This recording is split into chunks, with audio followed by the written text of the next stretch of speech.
It's Real Life Money Puzzles, the surprise game show. Our host, Kevin Szyzmanski, is somewhere in this home, just waiting for Bobby, our unwitting contestant, to make a classic money blunder. He's on the phone with his mother. Bobby, hon, if you're not happy, then you gotta come up with a way out of it. Your father and I can't help you. For one thing, you're too far away. And for another, this isn't something we have the ability to fix.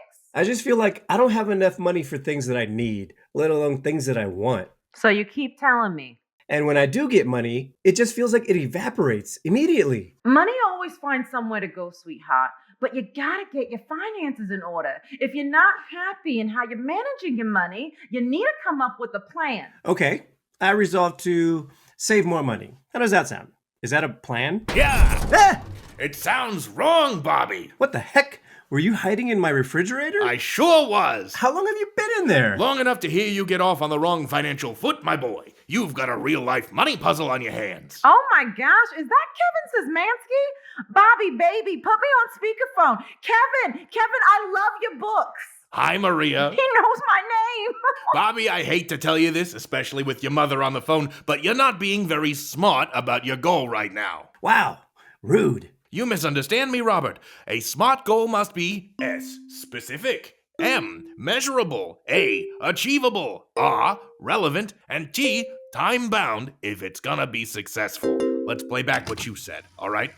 Okay, I resolved to save more money. What in the name of... Were you recording me? Specific. A good goal needs to be granular. Don't say, I resolve to save more money. Start by something specific you want to do with the money. Bobby, what's something you want to do with your money? Take a vacation. Attaboy. To where? Toledo. Now, measurable. How much money do you want to save for your trip to Toledo?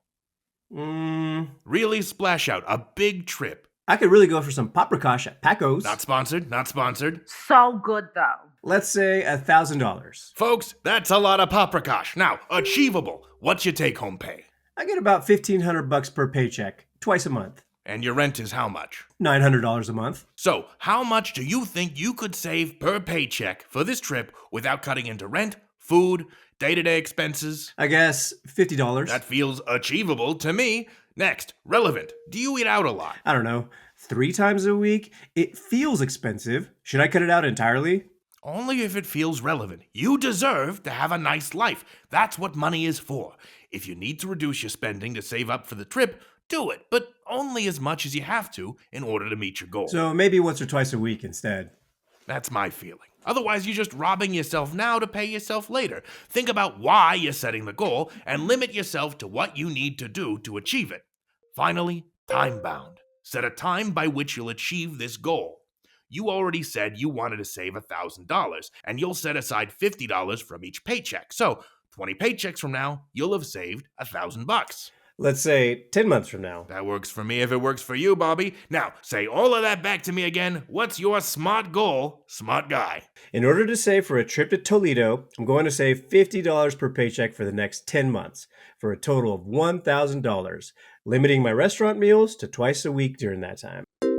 Great work, Bobby. Now for round 2. Maria! Oh my God, I'm on the show. We'll get to your SMART goals right after this lesson.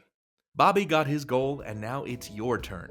Think about something you want to achieve with your money and make it SMART, specific, measurable, achievable, relevant, and time-bound. Give yourself the best chance to succeed because financial freedom starts with planning, and it ends with paprikash, or whatever's a priority for you. Visit khanacademy.org/financial literacy to learn more.